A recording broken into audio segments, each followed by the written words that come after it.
And yet again, Cade has joined us for this reading because he heard me.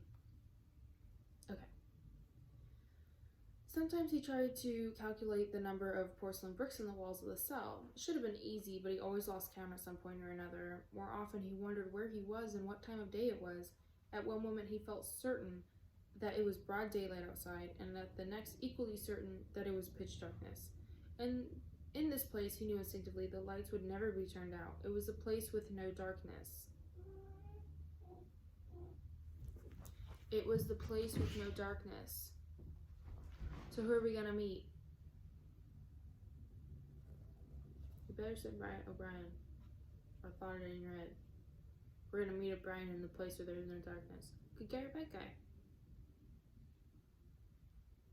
He saw now why O'Brien had seemed to recognize the illusion. In the Ministry of Love, there were no windows. His cell might be at the heart of the building, or against its outer wall. It might be 10 floors below ground, or 30 above it. He moved himself mentally from place to place and tried to determine by the feeling of his body whether he was perched high in the air or buried deep underground. Can you tell? Could you not scratch my couch? Thank you. Could you always tell if you were like above? This is Shax, everybody. I don't know that I'd be able to tell if I was high up or below ground. I don't know that I can feel that. Right? Can you? You feel it? Shaq says no, you can't. And I believe him. There's a sound of marching boots outside. The steel door opened with a clang. A young officer, a trim, black uniform figure who seemed to glitter all over with polished leather and whose pale, straight-faced feature was like a wax mask, stepped smartly through the doorway. He motioned to the guards outside to bring in the prisoner they were leading. The poet Ampleforth shambled into the cell. The door clanged shut again. Ampleforth made one or two uncertain movements from side to side as though having some idea that there was another door to go out of, and then began to wander up and down the cell. He had not yet noticed Winston's presence. His troubled eyes were gazing at the wall above him, about a meter above the level of Winston's head. He was shoeless, large, dirty toes were sticking out from the holes in his socks. He was also several days away from a shave. A scrubby beard covered his face to the cheekbones, giving him an air of ruffianism that went oddly with his large, weak frame and nervous movements. Winston roused himself a little from his lethargy. He must speak to Ampleforth and risk the yell from the telescreen. It was even conceivable that Ampleforth was the bearer of the razor blade, but he just said he didn't think he'd be able to use it even if he had a razor blade. Ampleforth, he said. There was no yell from the telescreen. Ampleforth paused, mildly started.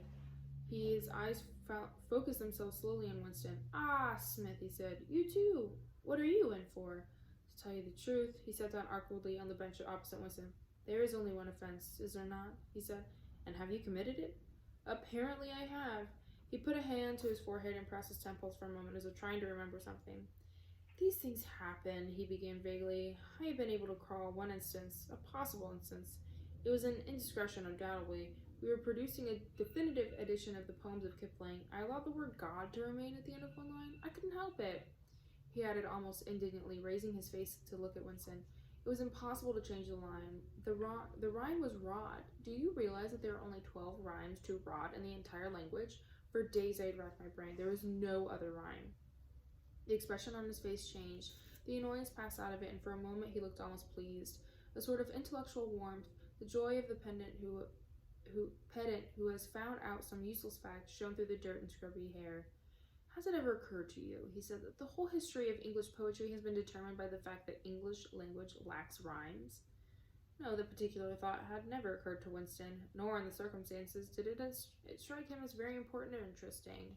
So this guy just keeps going on about rhymes, just talking about how he can't rhyme stuff. That was apparently his crime, was leaving the word God into a poem. And Winston is like, okay, cool. I didn't realize you were going to have this conversation. Don't understand why it's important at this time. You realize we're about to die, right? And you would talk about how many rhymes the English language can handle? Yeah, okay. Yeah. Do you not see what day it is? He said. Ampleforth looked startled again. I had hardly thought about it. They arrested me. It could be 2 days ago, perhaps 3. His eyes flitted around the walls as though he half expected to find a window somewhere. There is no difference between night and day in this place. I do not see how one can calculate the time. They talked desertedly for some minutes, then, without apparent reason, a yell from the telescreen bade them to be silent. Winston sat quietly, his hands crossed, Ampleforth, too large to sit in comfort on the narrow bench, fidgeted from side to side, clasping his lank hands first round one knee, then round the other. The telescreen barked at him to keep still. Time passed. 20 minutes, an hour. It was difficult to judge. Once more, there was a sound of boots outside. Winston's entrails contracted. Soon, very soon, perhaps in 5 minutes, perhaps now, the tramp of boots would mean that it was his own turn had come. The door opened. The cold-faced young officer stepped into the cell. With a brief movement of the hand, he indicated Ampleforth. "Room 101, he said. Ampleforth marched clumsily out between the guards, his face vaguely perturbed but uncomprehending. What seemed like a long time passed. The pain in Winston's belly had revived. His mind sagged round and round on the same track, like a ball failing again and again into the same series of slots.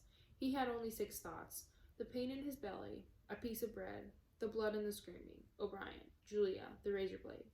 There was another spasm in his entrails. The heavy boots were approaching. As the door opened, the wave of air that it created brought into a powerful smell of cold sweat. Parsons walked into the cell. Parsons, with the kids. Parsons walked in the cell. He was wearing khaki shorts and a sports shirt. This time Winston was startled into self-forgetfulness. "You here?" he said.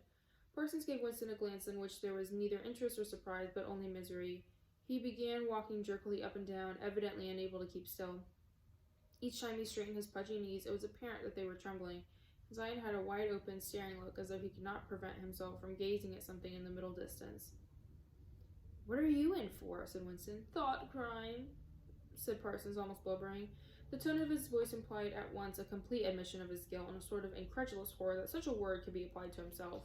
He paused opposite Winston and began eagerly appealing to him.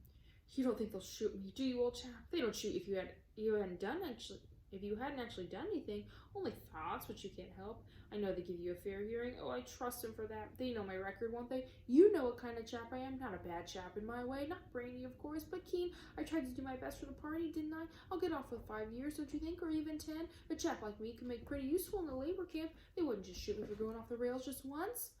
"Are you guilty?" said Winston. "Of course I'm guilty," cried Parsons with a severe glance at the telescreen.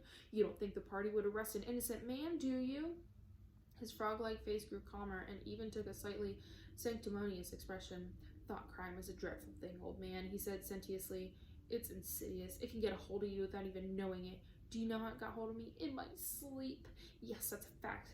There I was, working away, trying to do my bit, never knew I had any bad stuff in my mind at all, and then I started talking in my sleep.